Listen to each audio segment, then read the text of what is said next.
Guy for granting us this interview. It is very spontaneous for me. I never would have expected that you would do this interview, and I'm very, very happy to be able to conduct it. I don't want to bore us too much with all these things that are on all these other dozens of videos already that are already online, but there are kind of a few people who are probably new to all of this. And so let me just say that you're Professor Emeritus, a 10-year full professorship. You left that for a straw bale house called the Mud Hut in southern New Mexico. Then you moved for love with Pauline to Belize. And now for love again, you moved back to Westchester County, if I got that right. Yes, you got that all right. And I really like the list of topics you sent me that we're going to talk about today, because they're actually important and they're different than what most people like to talk about. So I think you get right to the point. That's why I'm looking forward to this conversation. Yeah. So you have made so many publications. I noticed that also it was very basically on ecology and management of American savannas, then changing precipitation regimes, and more and more goes into this realm of where the planner guide to a natural resource, and it comes into walking away from empire, where actually you take this big step in going to the Mud Hut, and then going dark, where you actually express your realization of near-term human extinction.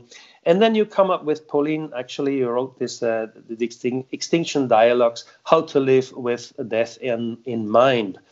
And it comes even better with Mrs. Ladybug and Mr. Honeybee, a love story at the end of times. I love all these different titles. And I think that last one, to be clear, is a work of fiction. Yes. It's a complete evolvement of your mind from being a kind of a very focused technical analytic mind into a more global approach of everything. And I love to give a little thing before I come to the 3 points that I mentioned. Like you had this, Chris Hedges just had an interview with Dar Jamal. Mm-hmm. And I loved what he said. So we are at the 6th great mass extinction, driven by our 150-year binge on fossil fuels. The greenhouse gases pumped into the atmosphere are 10 times the rate as it was in the period of the Great Dying 250 million years ago. The glaciers are all being lost. Oceans are warming and acidifying, actually stratifying also. And we await a 50 gigaton burp of methane, which would total about 2/3 of all the CO2 emissions since 1750. About 200 species of insects, trees, and animals are going extinct every 24 hours, which is about 1,000 times the natural background extinction rate. And all that we are experiencing more or less the same as when the dinosaurs disappeared. In some other interviews, you said that we have lost about 83% of all earthworms, 60% of plankton as the food web, 78% of insects, and we can observe on a daily basis almost mass die-offs of fish, bats, birds, etc. So we are actually in a real wave of extinction right now, and it's not like something that's going to happen in 2100. It's actually happening to us right now. And how do we react to this? And please let me ask you, did I get it right so far? Yes, you are right on, and we have created quite a mess for ourselves. I want to point out a distinction here. There's a difference between what conservation biologists call extinct and functionally extinct. I would argue that we are already functionally extinct. As soon as the aerosol masking effect is removed, we will experience a very rapid heating well beyond what our species has ever encountered before. And so we're in this awkward position of being required to put those particulates, especially the sulfates, up into the atmosphere, or we will create conditions that I doubt we're able to survive. So we're already functionally extinct. The only thing keeping us alive is, oddly enough, burning coal. And that's not a natural phenomenon. We're stuck in this zoo that we've built for ourselves, and there's no way out. But your summary was excellent. Thank you for that. Yeah, and let me add to what you added, that this is actually called by someone, I don't know who, the so-called Macpherson paradox. Right. And that came from somebody on Facebook. I'm not sure that they want to be identified, so I won't name that person. But yes, it wasn't my idea to call it the Macpherson paradox. But I think it's great because it points out that we can either keep burning fossil fuels, keep this set of living arrangements going, which is certain to drive us to extinction, or we can turn off, to the extent we're able, the industrial civilization switch, and then we go extinct even faster. So damned if you do, damned if you don't. Right.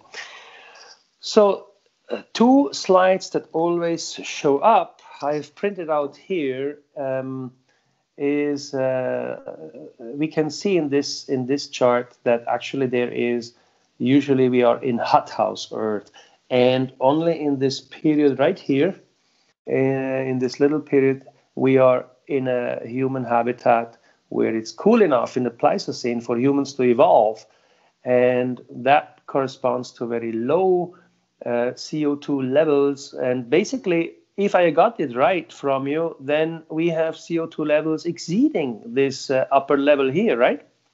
Yes, absolutely.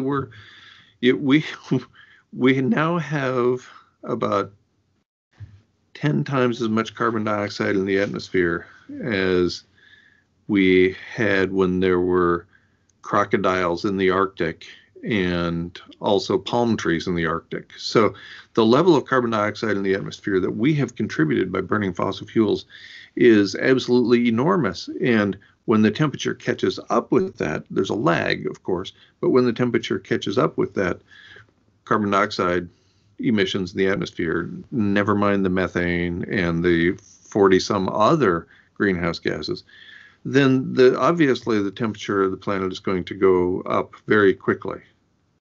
Now, that also happened already once, and this is 250 million years ago, right here in the PETM, the Pliocene-Eocene temperature maximum, right? That's right, the Pliocene-Eocene thermal maximum, and that was about 252 million years ago.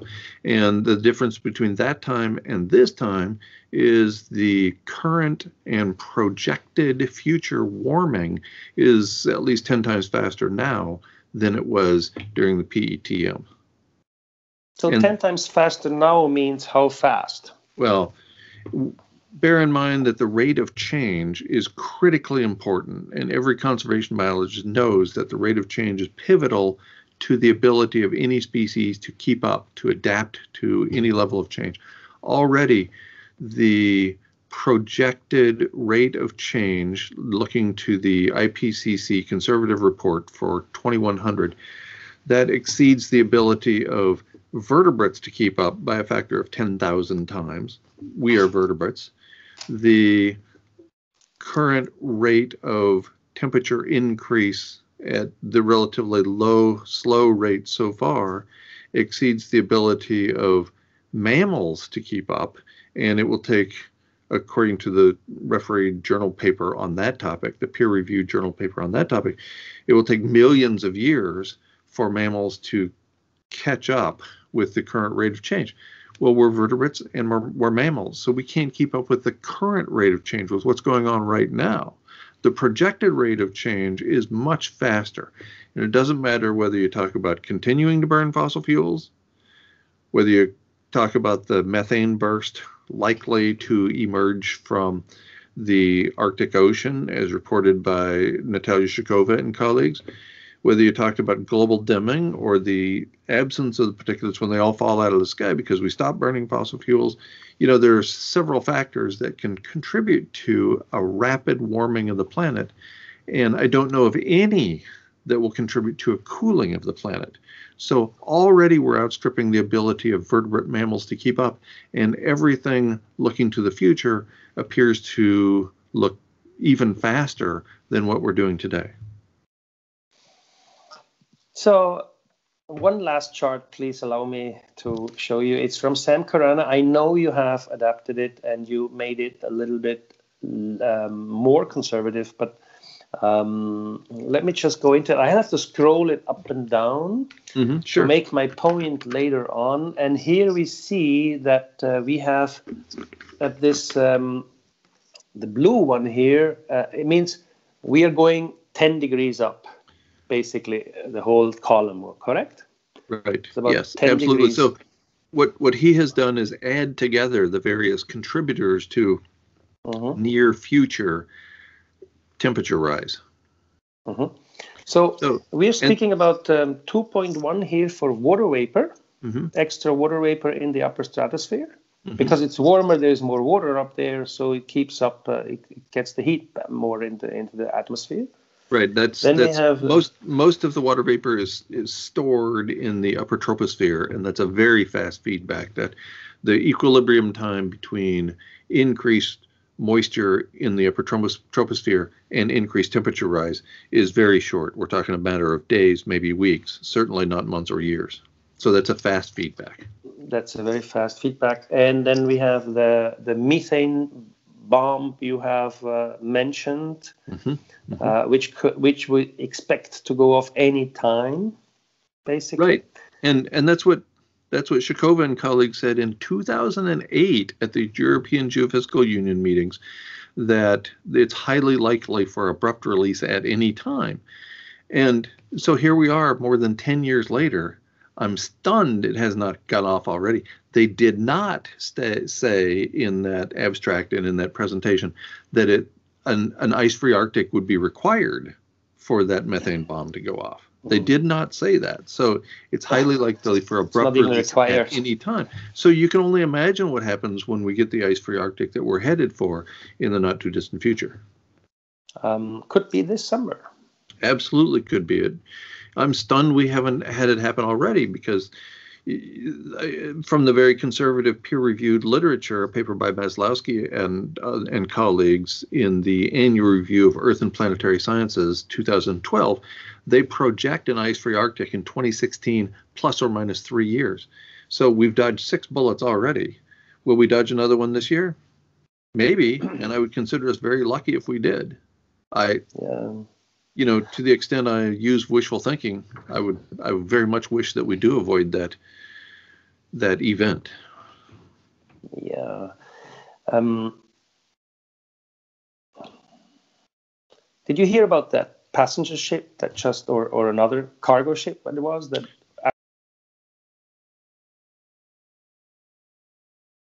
without an icebreaker? Yes, I heard about that. So that says it all, doesn't it? There's so many events going on right now that are exemplary of abrupt climate change that I don't know how you can avoid seeing it anymore. Yeah. Every day there's some new event that is an example of abrupt climate change, and some people just continue to look the other way. I don't see anything. Right. Whistling it's past the proverbial graveyard. Cognitive dissonance, probably. Yeah, absolutely. Let's just finish this off and then go to the heart of our discussion today. Sure. So this is the Albedo Effect. The radiation of the sun goes into the ocean and warms it up instead of being reflected back into space by the white ice. Right. And that is actually more or less the same thing that we've done so far, right? That's right. And this is based on Peter Wadham's work, director of the ocean physics program at Cambridge University, who has made more than 50 excursions to the Arctic, either above or beneath the Arctic ice. So he is the world's leading authority on how albedo changes in light of a thinning layer of Arctic ice and the deep blue ocean that results from that. And then we got this famous McPherson paradox thing on the green here, where actually the particulates are flowing out of the sky, right? Right. If you stop burning coal. Right. And more recently, there have been two relatively recent papers, one in 2013 by Levy and colleagues, indicating that as little as a 35% reduction in industrial activity will trigger a 1 degree Celsius global average temperature rise. And then the most recent paper in Science from January 19th of this year, I believe it was, indicates that we have badly underestimated the aerosol masking effect. In other words, it's probably worse than the referee journal literature has reported so far. And you always said like 1/3 that would be like China, or a little bit more than Europe, a little bit more than the US. But actually, 2029 was a world economic crisis with 30% reduction in output. 1929. 1929. Yeah. You're looking ahead to 2029. Yeah, I hope we make it. in 1920, Black Friday, where everybody jumped off the sky. And that was a 30% reduction in industrial activity. So that would suffice, basically, here to make these particulates fall out of the sky. That's right. And, I no longer follow much of the information that's put out from the financial sector. But just the things I see coming across my news feed now and then indicate that the financial systems in the United States and Europe and all over the world are really teetering on the brink. We're not in a healthy situation. And then you look at the debt levels of essentially every financial body in the world. United States is some $22 trillion in debt officially. Unofficially, the number is probably 10 times that, and so on. I can't believe this very fragile house of cards has held together as long as it has, strictly from an economic standpoint. Yeah. So we got these last three things here, and they are quite. The upper one is about what has happened already. Like it says, 1.6 degrees has been heated up already since 1990. He says. Right, from 1900. Mm-hmm. And then he has 0.5 from 16 to 26. And then he has a 0.3 since 1900. And I think these numbers are a little high. Really? I think these numbers are, yeah, I understand. I think these numbers are a little high. He produced this graph in July of 2016, and subsequently in April of 2018, he has indicated that the global average temperature rise so far is 1.73 degrees Celsius above the 1750 baseline. So the total of those three numbers is considerably higher than 1.73. So I think he was overestimating ever so slightly, but we have to bear in mind that it doesn't take much at this point to remove habitat all over the globe for humans. Right. It doesn't take much of a. We are at the highest temperature observed in the history of our species, Homo sapiens, according to a paper by James Hansen and colleagues in 2017. So in Earth System Dynamics. So we're right on the cusp of major changes that will almost certainly remove habitat for our species all over the globe in a short period of time. Wow, so that's really impressive. Now, this number here, the pink, it says 0.5 rise due to CO2 emissions between 16 and 26. Right. Even if it's estimated too high, what I want to make a point with is look at this whole graph. Yeah. And it is very small still. Right. I mean, the blue one is bigger, the yellow is bigger, the green is bigger, even this red seafloor methane is bigger. And this 0.5 CO2 emissions 16 to 26 seems rather small. Am I right? Yes, absolutely. And that's what's locked in, because we now know, based on the refereed journal literature, that the maximum heating associated with carbon dioxide molecules occurs about 10 years after they are released. So 10 years after the emission occurs is when the maximum heating associated with carbon dioxide occurs. So this we know that relates 0.5 to is what locked is in. before, or is it this is what we do right now? No, based on what was happening right then in July of 2016, as if we aren't going faster, as if we aren't going slower from here on out. That's just what's built in over the next decade. But here I want to come to what actually strikes me every day, what frustrates me, and what really made me come up with this idea that you liked, and that is, how do we react to all those things? And whoever you hear, whatever you listen to in the news, whatever, they always talk about this tiny bit. Let's reduce CO2. Right. They never talk about all these other things that actually are locked in. No. And in fact, very few people even know that the most abundant greenhouse gas in the atmosphere by volume is water vapor. Almost nobody knows that methane even exists, much less that it's at least 100 times more powerful a greenhouse gas than carbon dioxide molecule for molecule. So when you have a populace that is largely unaware of what's going on in the world, you can continue to talk about one little thing, and everybody focuses on that one little thing, and they don't notice everything else that's going on. I'm not sure that's not by design, by the way. Could be, yeah. But, I mean, we have these movements like Extinction Rebellion, like quite senior people. They seem like quite intelligent. They are like Professor Rupert Reed involved in this. They're not, I mean, they're quite scientific people and eloquent people. Yes. And they go for reduction of CO2 and right. The Extinction Rebellion, despite the fact they have two renowned English scientists, Rupert Reed and Jem Bendell, they still ignore the aerosol masking effect, which is absolutely huge.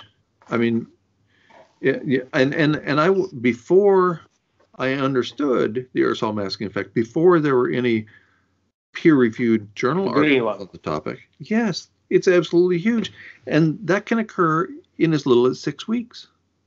As little as 6 weeks. And so I used to be a huge fan of turning off what I called the omnicide of civilization, turning off this set of living arrangements. But that was before we had much information about the aerosol masking effect. Now I'm not a fan, and I think consistent with the peer-reviewed literature, I now believe that if we want to persist longer as a species, we need to keep the omnicidal heat engine known as civilization running.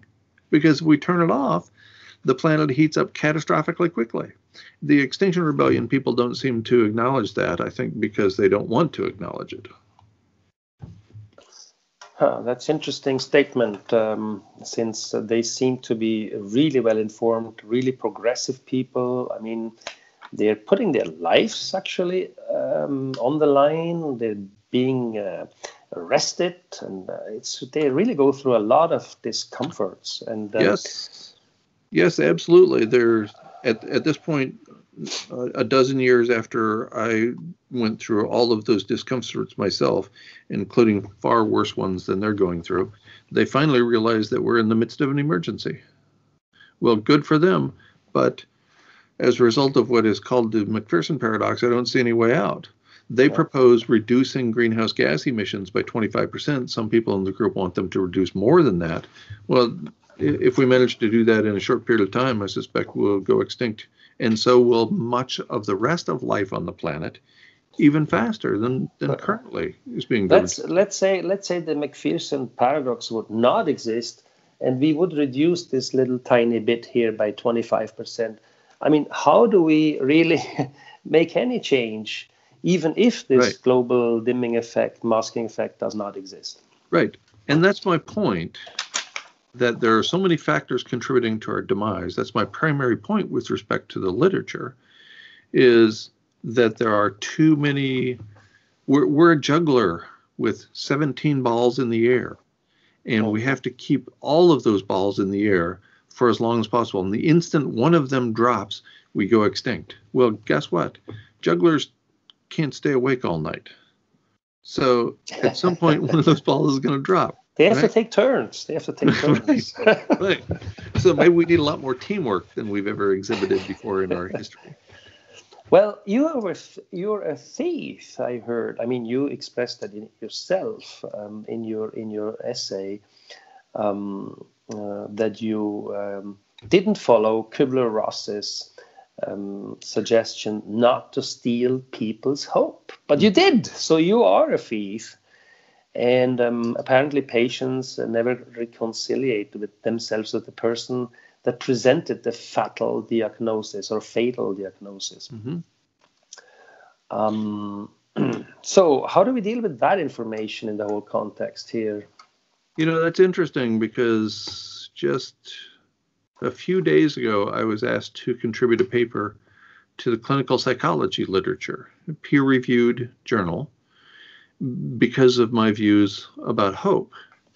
And I pointed out in the paper, which I just submitted yesterday for peer review, I pointed out in that paper that hope is actually a mistake. Because hope, what we do when we hope is we hope that somebody else fixes something. Hope denies us taking action or discourages us from taking action. Hope is the twin side of the coin that has fear on the one side. We fear for some horrible future. We hope for some wonderful future, but we don't take action either way. And I look at the actions that are being taken, for example, by the Extinction Rebellion folks, and it seems to point in the wrong direction anyway. And so I go through the literature and I actually point out that the medical science community, the people involved in end-of-life care, for example, a hospice, those folks 50 years ago lied to their patients willingly. They would give them hope that they would survive, even though they knew the diagnosis was terminal, even though they knew there was a 99.9% chance this person is going to die in 6 weeks. They still lied to them because they thought hope was a good thing. Well, more recently, among physicians and especially among people interested in medical ethics, the trend has been to tell the full truth, even when it means a terminal diagnosis, even when the medical doctor tells the patient that in my opinion, you only have 6 or 8 weeks to live. What that does is it allows that person to truthfully pursue what they want to do at the end of their days. They aren't hanging on to some wish that a miracle will come along and save them. Now it might, but they're completing their relationships. They're telling people goodbye. They're telling the family members stories they never wanted to tell before. They wanted to keep secrets. Right. So this has been the trend, and I don't see why climate scientists don't adopt that same strategy of telling the full truth. And here the aerosol masking effect comes into play. Almost no climate scientist will mention the aerosol masking effect. Sam Carana, who goes by a pseudonym, is the only person I know. And he's not even a person for all practical purposes. Yeah, I mean, I heard you speaking with Kevin Kestner, your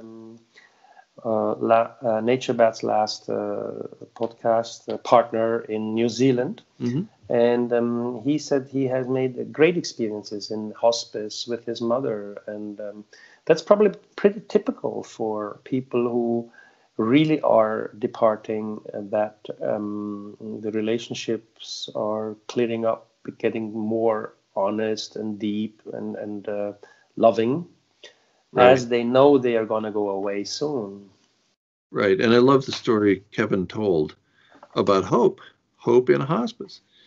Kevin's sister asked their mother, do you think you're going to join Dad now? Because their dad was already deceased. And Mom says, don't be ridiculous. There's nothing after this. Oh, okay. She was as honest as she could possibly be. Yeah, that was her view, right? Yes, absolutely. Her view is this is all we have, and let's not wish that we're going to see somebody who died when we get to the quote other side. So she was as honest as she could possibly be, and Kevin points out very frequently that the hospice time, the palliative care that he spent with his mother was among the best days of his life. And to deny people of that opportunity, to deny people of that experience, when we're all in this, we could be in the end of days at any time, I think is completely immoral. I think it's unethical to not tell the full truth about things like the aerosol masking effect. Yeah, and just to make this clear, maybe we'll have some religious people also listening to this video who have other views. Like, I don't necessarily share this purely materialistic view myself, but still, the facts doesn't change that this material realm is going to end for humans, and what comes later is another story. So whatever is being done or said or believed or whatever prayed for or whatever, it doesn't really matter when we look at what happens right now here in this material realm, right? That's right. I couldn't agree more. I'm not trying to argue with anybody's worldview about what comes next. I'm just indicating that in this physical realm, which is the only one of which we're fully aware, that it is better to have honest relationships than to have dishonest relationships. It's better to tell the full truth than if you claim to love somebody, would you not tell them the truth? Yeah. But I think that's fundamental to a loving relationship, is to be honest. Yeah, I mean, you might spare small children from having cancer from their fatal diagnosis, but as soon as they are self-realized, I think it is actually, as you said, immoral not to tell them. That's probably why medical practice has changed to this way of telling. Absolutely. You know, there are some people who are not cognitively capable of taking this in. I understand that. There are people with mental illnesses and there are children. And I don't go around telling 5-year-olds that they're going to die soon. That's ridiculous. I would never do that. And never mind that I don't have any children of my own. I would never do that to somebody else's children. That's for each parent to decide what to tell their children. So before we go to some really practical or even political statements, let me ask you this question. I mean, we have James Hansen, the renowned climate scientist who has spoken in front of Congress, who has put this mound of scientific work on the shelf. We all admire him for what he did, and it is the basis of research for so many of his kind. Then we have others who Paul Beckwith, for instance, who is studying the issue, is a specialist basically, and presents it to the public. Dr. Rupert Reed, who is actually a professor. Then we have Dar Jamail, who is maybe Dar Jamail is different, so let's not push him in here. But Cem Mendel, as you said, we have so many other specialists, Peter Wardams. They all are aware of what we are discussing here, but still, except for, as I said, Dar Jamail, they suggest to get active, to do something, to reduce carbon emissions and everything. Knowing very well we are in hospice, it's all going to go away very soon. Why do they not use this medical approach that has been used so far? Well, I can't. Or changed since the 1900s. Yeah, I can't speak for them, so I don't know for sure. They have children, and James Hansen has grandchildren. He continues to promote nuclear energy, which I think is ridiculous. Interestingly, he was the senior author on the first paper, I believe the first paper to come out about the aerosol masking effect. And he spoke about it for a year or so later, and not since then. So I haven't heard or read anything by him since early 2013 about the aerosol masking effect. And he continues to promote nuclear power as some sort of solution, even after 3 Mile Island and even after Chernobyl and even after Fukushima, which, I just have to disagree about that because I don't see that as any way forward at all. Probably the biggest difference I have with any of the people you mentioned is that I'm a biologist and an ecologist, and none of them are.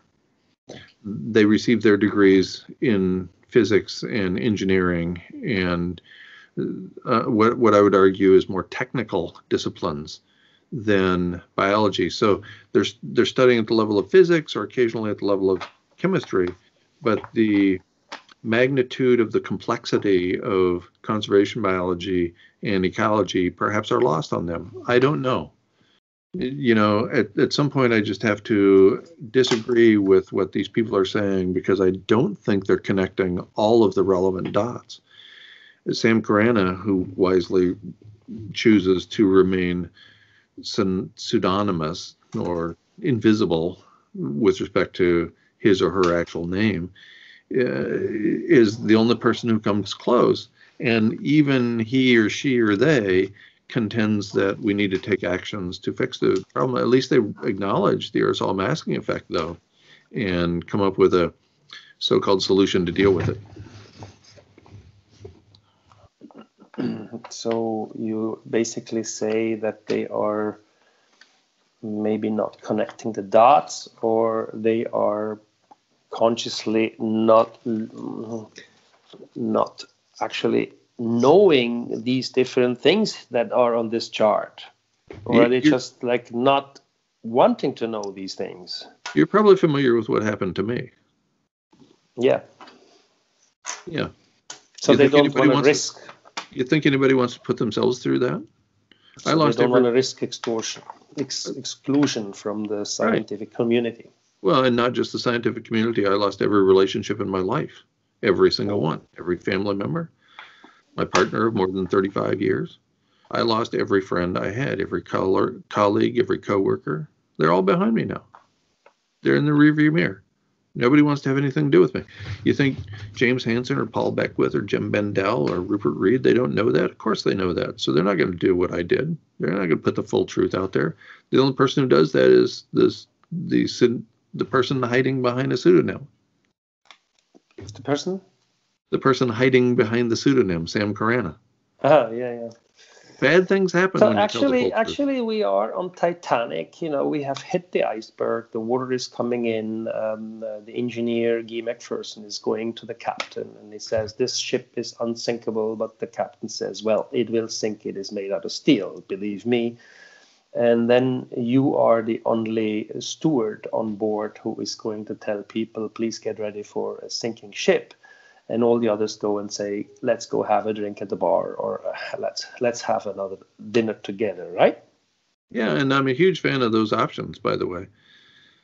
I'd like to give the people the choice to have that drink, to have that dinner, to spend time with their loved ones, while also acknowledging that the ship is going down and it has no lifeboats.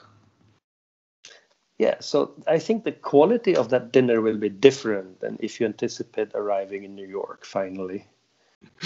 Absolutely. Yes, of course it will. And I would argue that the quality would be better if you realized it was your last meal. If you realize this is the last meal you're going to have with your friends and family, imagine how focused you're going to be on them. Imagine how you're going to pay attention to every tick of the eye, to every syllable that they pronounce. If you think we're going to get to do this 25 more times by the time we get to New York, it's just another meal. Right. We can be nasty to each other or dishonest or if you really want to express your anger, you can actually throw that spaghetti at the other one. So you have made the statement. Last chance for the spaghetti dance. Anyway, we have this culture in Switzerland that for terminal ill people, you have the option of getting suicide aid. There are different associations. I'm a member of one also. So if 5 doctors approve that your suffering is incurable and your life quality is really not worthwhile, you can actually get this option. And people choose to have this last supper thing and then go over the edge by taking that medicine. And they seem to even go to the hairdresser before they do that, and buy a new clothes and do all these very special things that you would never expect people to do before they actually know, okay, tonight at 8 o'clock, I'm going to drink that tea and then it's over. So it's now 4 o'clock in the afternoon. Let's go to the hairdresser. Right. So this is interesting. You bring up an interesting example. My major professor, my academic advisor for my PhD, knew with great certainty when he was going to die. He had chronic renal failure, kidney failure, and he knew when he was going to die. And so he went to his barber and he told his barber to give me the best haircut you've ever given me because it's my last one. And then he went and selected the suit he was going to be buried in, and he selected the coffin, and he did all of these end of life things that most people have to do on behalf of the deceased. Now, it's a burden, it's a chore. You're grieving already, and you're thinking about how would Uncle Henry look? How would he want to look? What kind of suit would look? Well, this person took care of that himself. My major professor went down and he attended to all those details so nobody else would have to do it. And I think that's remarkable. I think he showed amazing respect for the family members in his life in basically allowing them to avoid that very painful process. Yeah, and it seems to be an industry. First guy I met was in Edmonton, Alberta. That he opened a company where you can actually prepay your own funeral and arrange everything, like actually the coffin, the dress, the ceremony, everything. And there would be an insurance also in case he goes bankrupt. The money is still there and the arrangement is still saved. And I cracked up laughing at the first time I heard that. I couldn't get around it. I mean, I really had a hard time stopping to laugh for about 15 minutes. And it was really embarrassing. But I realized later that's actually a smart business proposition. Today I see that in Switzerland, around here, so many of these professionals are actually offering exactly the same service. It's become a standard. Sure. Well, it makes sense. It's really smart. You know, you don't want your remaining family members, whoever you leave behind, you don't want them to have to deal with those details. They got plenty of other things to do. They don't need to pick out the suit you're going to wear. They don't need to pick out your coffin. And unfortunately, we never know which haircut is going to be our last. So we have to ask for a good haircut every time. Yeah. So you write in your blog, precisely 0 human will witness 2100. And I had to look it up, nary a human by 2030 on Earth. And it seems to be some kind of a local language, nary a human. It means not a single one, right? Right, yes.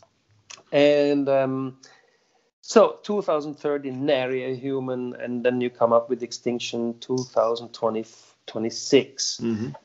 Basically, it is said that we are right now all in hospice, and that anything that can happen, even this summer, can wipe us all out.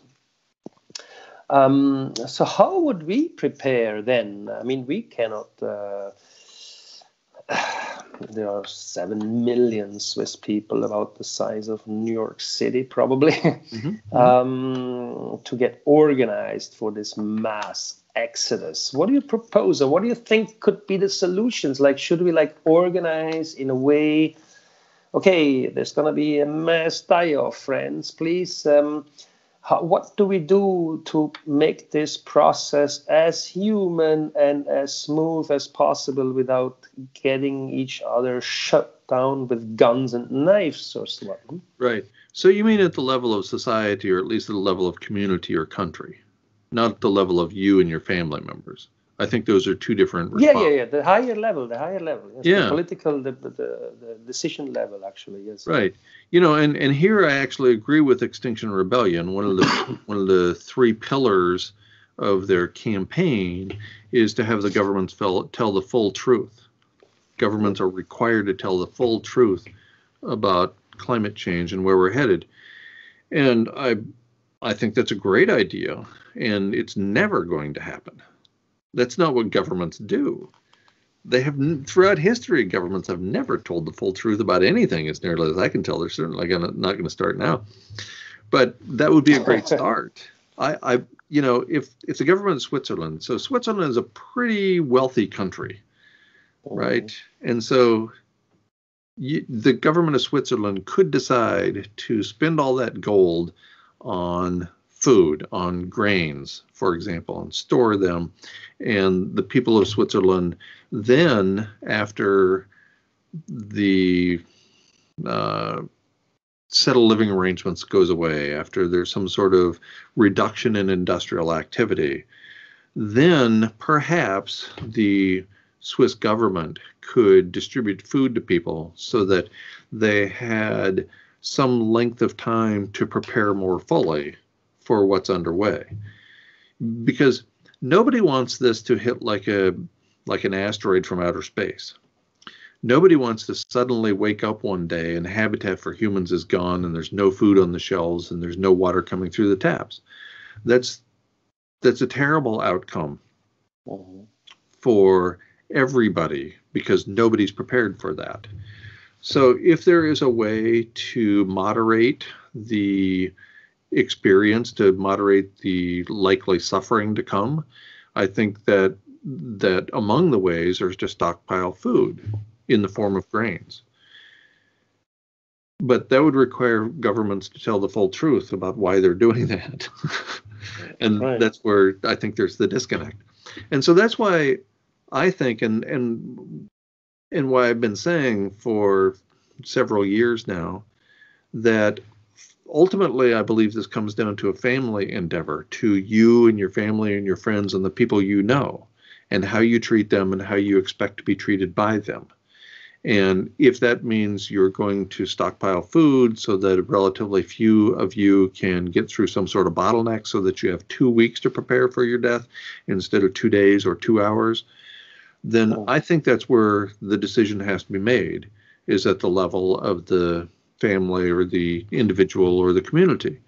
Because we get up any higher on the chart than just a relatively few people like in your local community, and I don't see good things happening.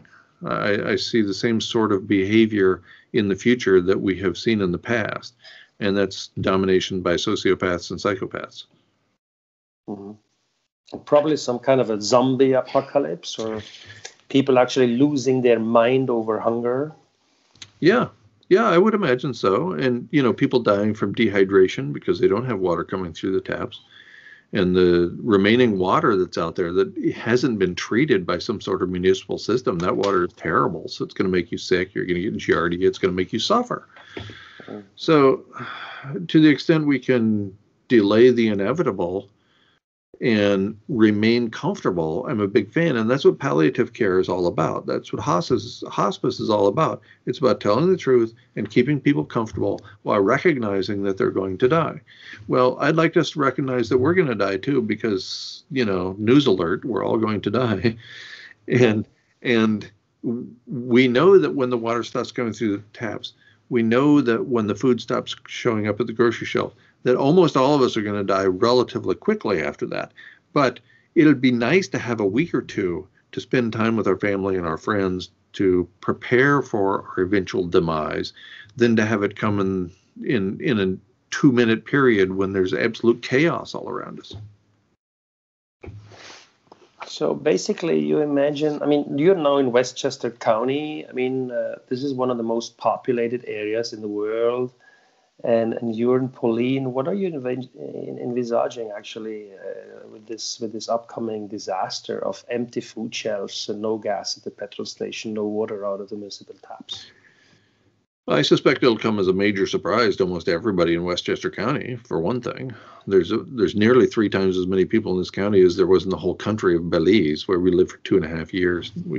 We arrived here October 15th, and almost none of these people are prepared. Almost nobody here knows what is likely to happen in the near future.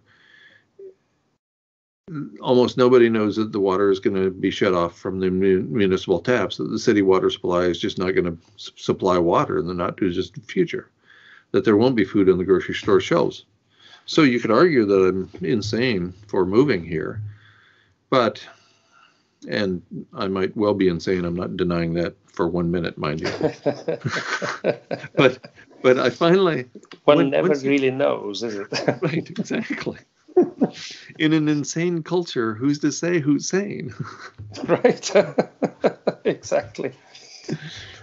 So I have convinced myself that because of my mental preparation, I am unlikely to suffer as much as I would have before, because I've been coming to grips with this information for a very long time.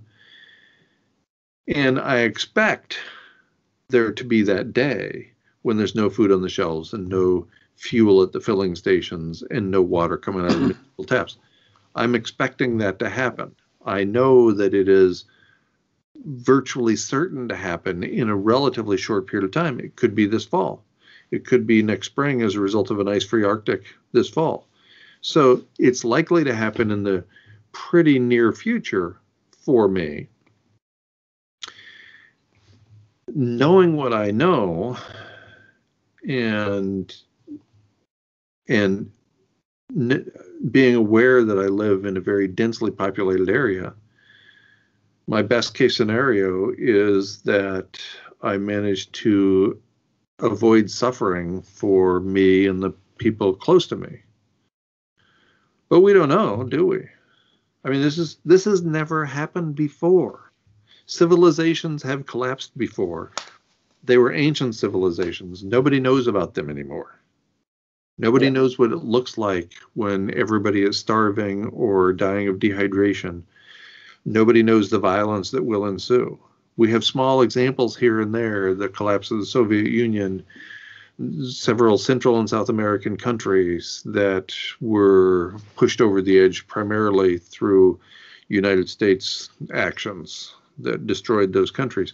So we see little examples here and there about the chaos that is likely to occur here, but we don't fully know what's going to happen. And so I guess the best, and so this feeds into my message, the best that we can do is live for today. Today is what we have. We can live with love and we can pursue excellence today. And then when horrible things come our way, we can be mentally prepared, intellectually prepared, maybe even emotionally prepared for the chaos to come. I think that's the best we can do. That's the best we can do. But could we not also go a little step further? Like Extinction Rebellion, okay, they are putting their lives on the line and asking for CO2 reduction. Greta, this girl from Sweden, 7-year-old, I think, is very, very famous now and has done so much wonderful effort. Even she traveled by train to Davos. But also there she says the government must act. Okay, she doesn't say exactly what, but basically everybody thinks, okay, reduction of CO2 and so on. But I mean, how about putting the word out that, okay, there is going to be nary a human by 2026. And all these atomic power plants are going to blow off and bathe us in ionizing radiation. Yeah. There's not going to be. We're talking about the annihilation of all life on Earth, right? That is one of the latest papers in 13 November of 18. Absolutely, from scientific reports. This ship is going to sink and there is no way out. So why does a Swiss investor or a pension fund invest into some buildings in Miami Beach, for instance, right now? And I asked that very attractive lady who has studied at the same university I did, how is it that you are investing in Miami Beach? Don't you know that they have problems with influx of water into their water fair? How do you call it? The water supply. The water supply. It gets brackish, right? Yeah, absolutely. Or they have to put up roads, make them a meter higher or something, because every time there's a tide, it just floods the whole city. And I mean, how do you expect this to be a valuable investment? And she says, well, as long as the insurance plays along, we invest. How crazy is this, How crazy is this? How insane is this? And she just doesn't react at all to my comment. So basically what she's saying is the insurance companies control the world. At least her way of investing. Right. So as long as the insurance companies are willing to take the risk, then she's willing to take the risk too. So maybe we need to talk to Swiss Re and a few other large insurers of the They're right around the corner here. I mean, it doesn't even take 1 hour to get to their head office. Right. Yeah, and then that's a good idea, to speak to Swiss Re. Right. And there's only a very few insurance companies that insure the insurers, like Swiss Re, Munich Re. Yeah. So we talk to them. We tell them what's coming. If they'll believe us remains to be seen. There's so much privilege that one gives up when adopting my message, that even if it's rooted in evidence that is unimpeachable, and it is, then it still is not easy for people to come to grips with. It's still not easy for them to say, oh, yeah, of course. Of course. No, because it means a complete change of paradigm. Yeah, absolutely. Outlook, planning, everything is wrong. Everything has to be overthrown, right? Right. And so everybody I've talked to, and I've talked to several people who know the so-called masters of the universe. They know these people who are billionaires, and they talk to the billionaires, and the billionaires tell them things like, and this actually happened to me once, they respond with, Al Gore knows. He tried to do everything. He was vice president. He was in a position of power. He has all this money, and he didn't move the needle one bit. He didn't change public opinion one little bit. And so you expect me, just a billionaire who has a few $1 billion, to make a difference? No, I'm just going to keep living like I'm living now, because this life is wonderful for me. That's the response I get every time, basically. Every time, yeah. But so there are people who know, and people in positions of power who know, and they're responsible. As you said, they have to know. They have the same information you have. Of course they do. To them. Right. I've given it grind on. I've given it to them for free. So of course they have the information. And so far the response is, there is nothing to be done. And so I'm going to live large for the rest of my life. I'm going to treat my children, I'm going to spoil them rotten, basically, and let them do the things I didn't do when I was their age that I wish I would have done. So like go for a binge on the Titanic before you drown. Of course. Right. Absolutely. And so there's a bunch of people who know, and they aren't going to say anything because they know.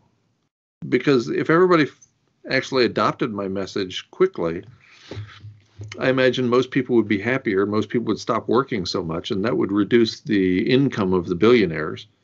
So it might actually interfere with their ability to do all those pleasant things they want to do. Yeah. But also if you talk to, could very well be, yes, absolutely. I mean, they are interested in all these revenues at the top where they take off the cream, right?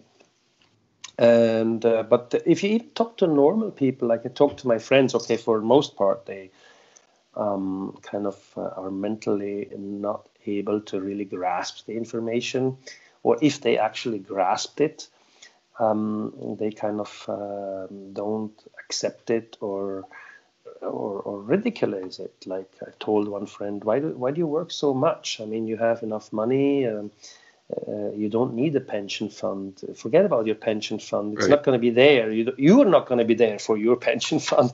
Before, I always thought the pension fund is not going to be there for me once I'm old. But now I know I'm also not going to be there for my pension fund in case the pension fund is there.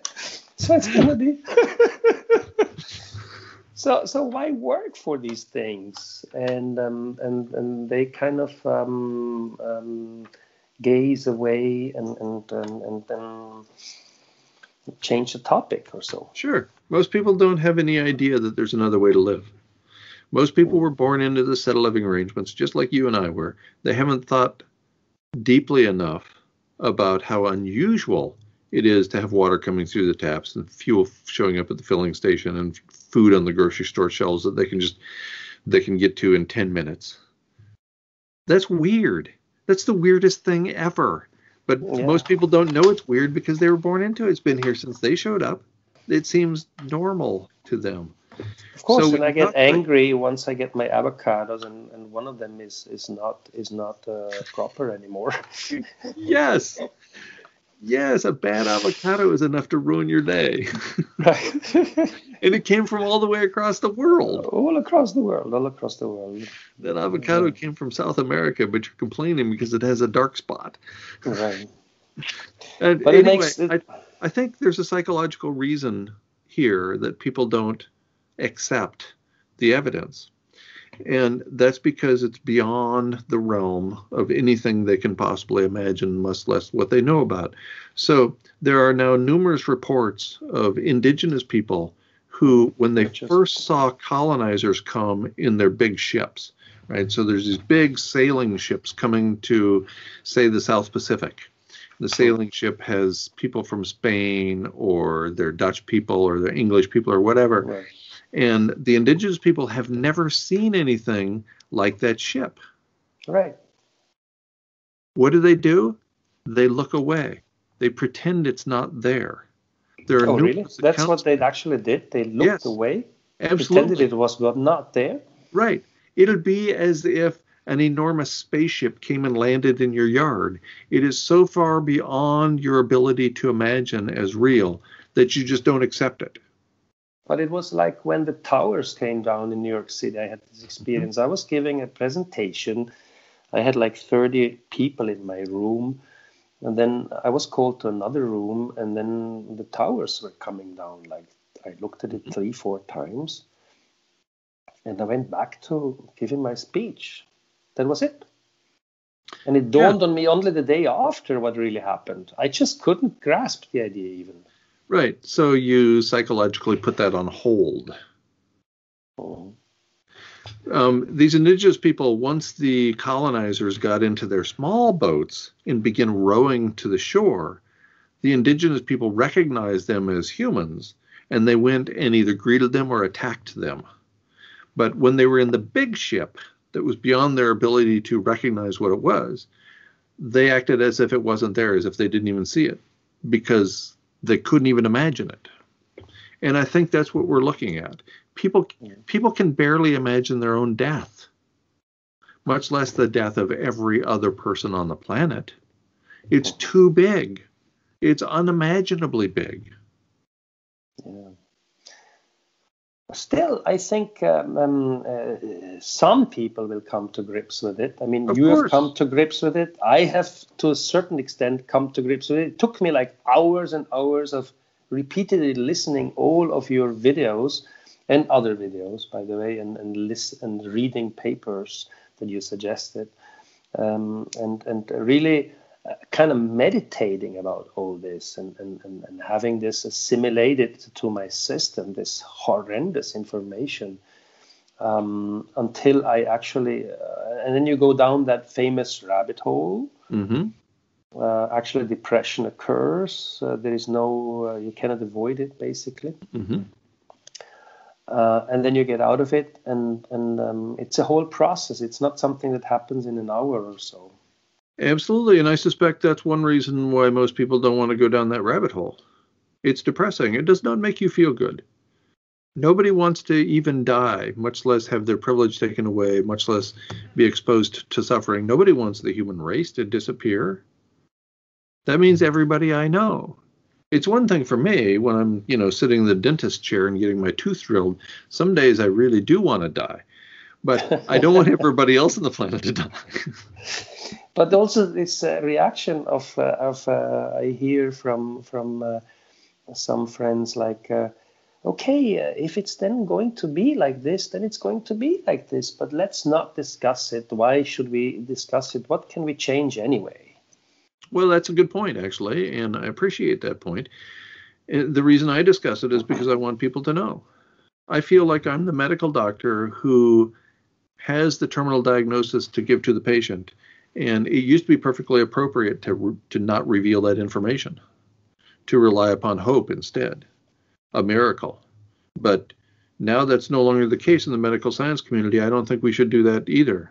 I think once we have the facts in front of us, once we know that our species, like all others, will go extinct, and in the not too distant future, that we have a personal obligation to tell people that. Not necessarily you. I'm not suggesting you go out to your friends and neighbors and say, hey, buddy, you're going to die.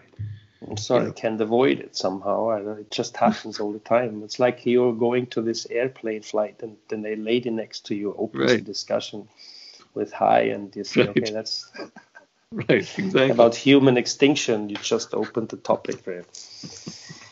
No, I'm trying not to raise the topic anymore unless I'm being asked questions, but those questions too often still lead to this topic.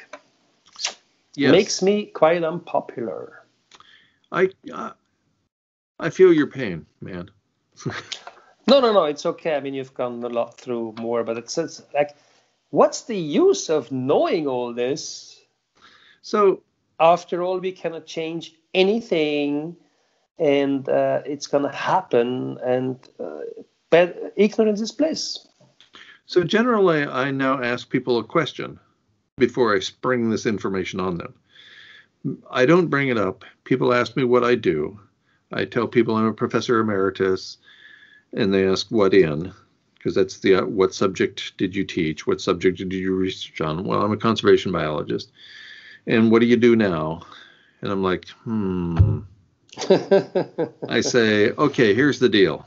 First, you need to answer this question before I'll answer your question. What do I do? Well, if there's an asteroid coming at planet Earth, and we know exactly when it's going to hit, when and where, so we know exactly when humans are going to lose habitat, we know that all humans are going to die as a result of this big asteroid. Do you want to know? And people ponder for a few seconds. Almost always they say yes. Really? Almost every time they say yes, I want to know.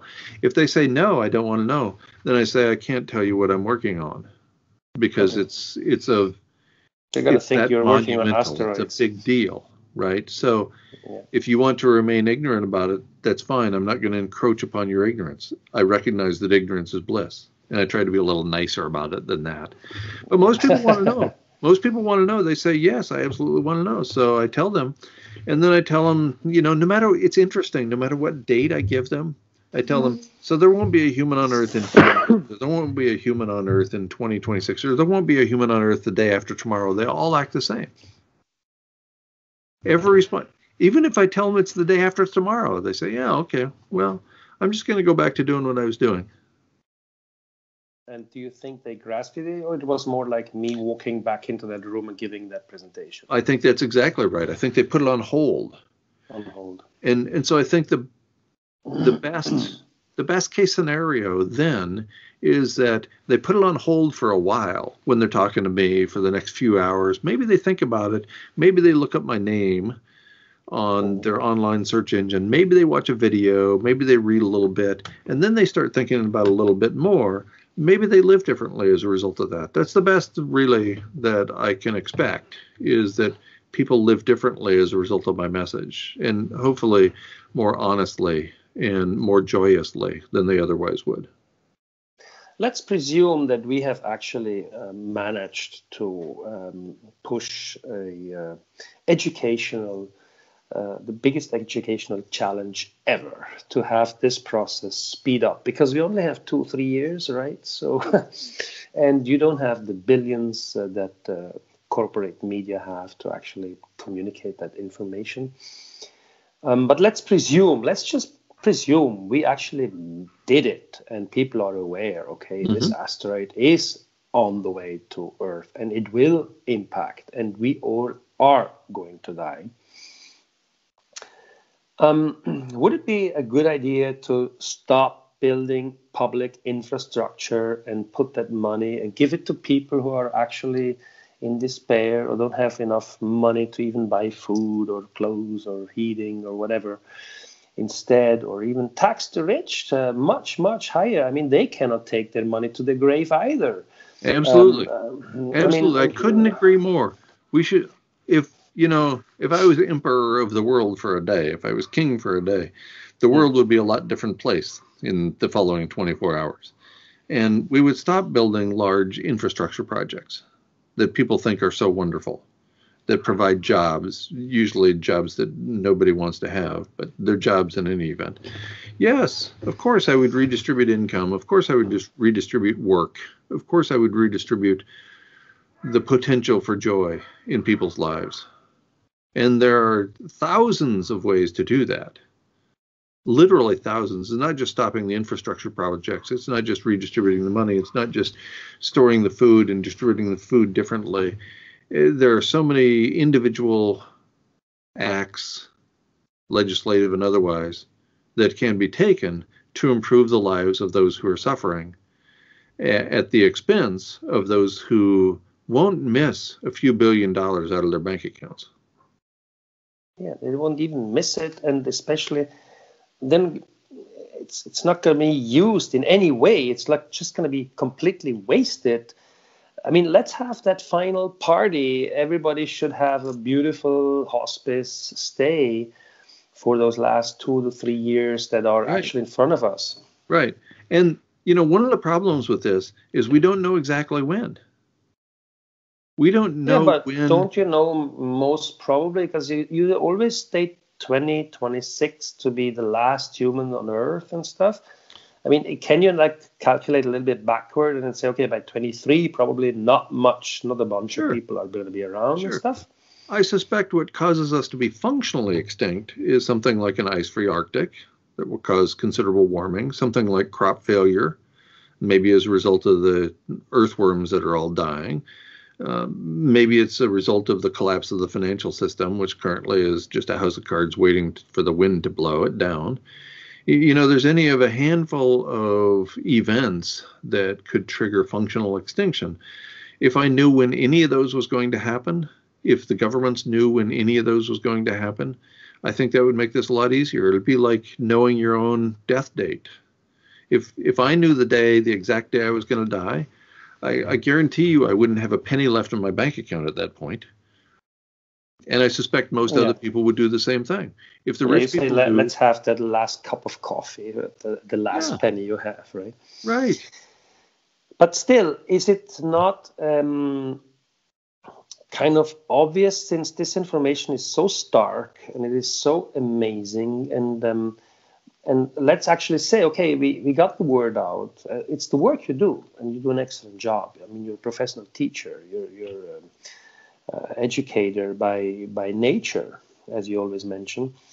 And it could happen that actually a bunch of people grab onto the idea, and this spreads to some remote government somewhere in the world, where some king or some more open, or let's say modern, or let's say people who actually can grab new ideas, innovator kind of people,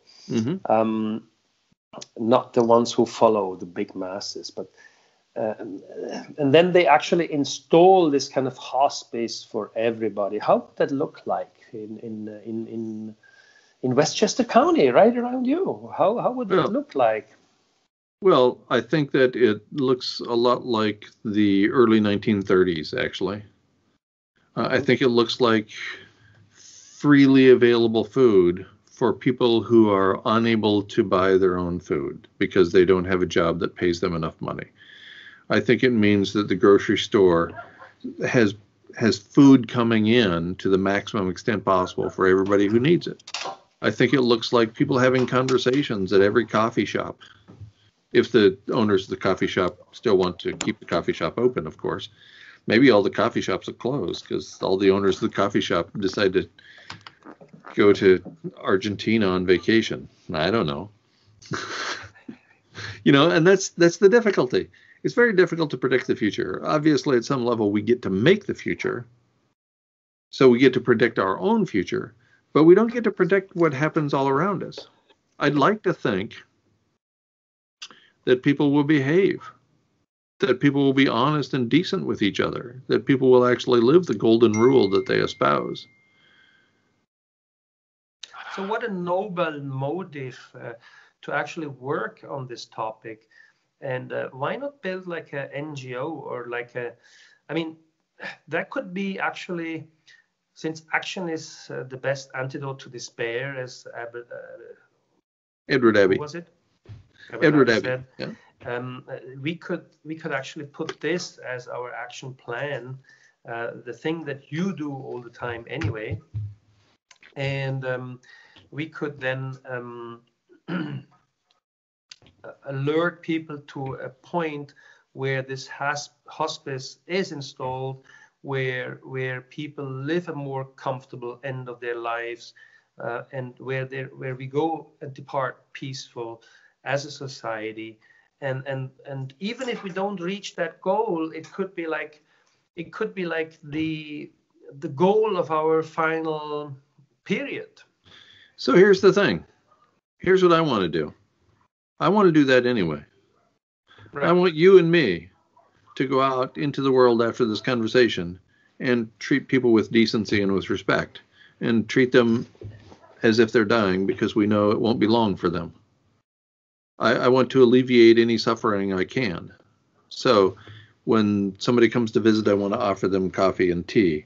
I want to, if somebody doesn't have enough money to buy coffee or tea or bread or a sandwich, and I have enough money to do that, I want to hand them that money. So these are the kinds of things that matter. The individual actions you and I take with the people around us, whether we know them or not, can make a difference. To the extent that we can alleviate the suffering of those who are suffering. And you're basically staying on this level of really personal action, not going out, not putting it on a big bell and stuff. Absolutely. Just stay on a personal level and act like that, nothing more. Every day there are more articles that come out. Some of them are written with humor. Some of them are written from the standpoint of fear. But you can hardly go a day now without reading or hearing on the news some indication of abrupt climate change. Yeah. And people are talking about, there's an article at Counterpoint called The Pros and Cons of Near-Term Human Extinction. The pros and cons, and it's hilarious. It was published within the last month. On the same day, I think it was The Atlantic magazine had an article that had fear in the title. And so this is the kind of thing I see all the time now. People are putting fear in the title with respect to climate change. Other people are making a joke of the whole thing. How could you miss it at this point? Most people discover my work through YouTube. People are cruising along in YouTube and, I'm interested in climate change. I haven't heard much about that since Al Gore's movie Inconvenient Truth. Maybe I'll type in climate change. And then they're watching a video, and then a suggestion, over there on the right-hand side shows up, and next thing you know, they're looking at my work, and that's how most people are informing themselves. So I don't think we need to inform people anymore, necessarily. Certainly not most of us. I've taken that as my job, and so I don't think everybody else needs to do that job anymore. I think if other people will continue to do the job of treating the rest of the people they run into with decency, then that's great. It still makes my blood boil when then they come with this suggestion of we need to tax CO2 or cut carbon dioxide or whatever. If actually that is not a solution, the solution would be to put grain houses everywhere, to secure water supply, to take the money from the wealthy and give it to everybody everybody should have a nice hospice time. Those would be the topics that should be discussed on television every day, in the newspapers everywhere. And nobody even scratches the issue. Nobody even touches this. Of course, and they won't. So why not try to make this more public, since you always mention it? Well, I'm trying, and I would appreciate other people trying as well. But if it's going to make you unhappy or lacking joy or miserable for spreading the message, as it's done for me, then I want you to stop. There's no need for you to go through what I went through. You can just turn somebody on to a recent video of mine. You can just put GuyMcPherson.com on every billboard you see. Maybe it'll influence some people, but then you won't be personally responsible. People won't be mad at you about it. Yeah, they will not, as Kubler-Ross said, identify myself as the one who stole their hope. Right, exactly. But still, why not create a Extinction Rebellion movement who is actually then promoting the putting up of grain stores and all that? Yes. If I had any influence over the people involved in Extinction Rebellion, I wouldn't have them being advertised by The Guardian, the only corporate media outlet that's done 2 hit pieces on me, suggesting that Extinction Rebellion is nothing more than a distraction. It's become part of the show, as it were. So I wouldn't be doing the things they're doing. If I were in charge of Extinction Rebellion or had any influence over them, I would be doing the things that we're talking about.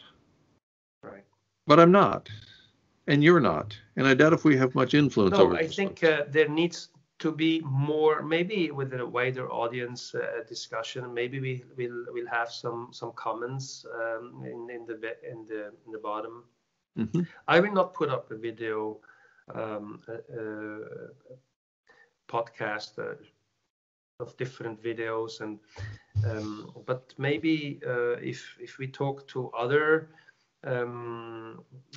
podcasters like Amisha Gadiali, who is The Nature is Beautiful, The Future is Beautiful is her topic, facing all these very difficult issues like extinction, like biological annihilation and so on. Or Peter Miller, your friend, the psychologist, even some other, like maybe Dr. Rupert Dreed would even discuss with you. So we could maybe then, in a wider audience, create this political idea of that you try to push forward. But for the moment, I think we have closed the circle. Are you agreeing? Yes. I look forward to that day when enough people become aware and convinced that profound action can make a difference at the highest level to the people at the lowest level. I look forward to that day. I think that would be wonderful. Then we'd stop spinning our wheels and going around in circles and talking about how we're going to stop a naturally occurring event. Yeah, and what I really take away from this interview as the most important thing is, as you said, actually, that you give the money to that person who is in need of it, that is right in front of your face, and that you actually do what is ever right there. That is something we don't necessarily need to think very, very far and right in political contexts all the time. We can actually just act in front of our noses. Right, exactly. Well, Guy, it was really lovely. Thank you very much. I hope my questions and contributions were okay. They were great. Thank you very much. I appreciate the conversation. Yes, and I'm looking forward to hopefully being soon able to visit you in Westchester County. In Westchester County. I live in Valhalla High School. I went to Valhalla High School when I was 18, so I am familiar with Westchester County. Oh, excellent. Yeah, And we live that was very sorry? close to it. We live very close to a train station, so we're easy to get to. Oh, very good. Okay, great. And I'm gonna move to West Virginia soon, so we are certainly, hopefully, gonna uh, connect again and maybe do something in a wider audience.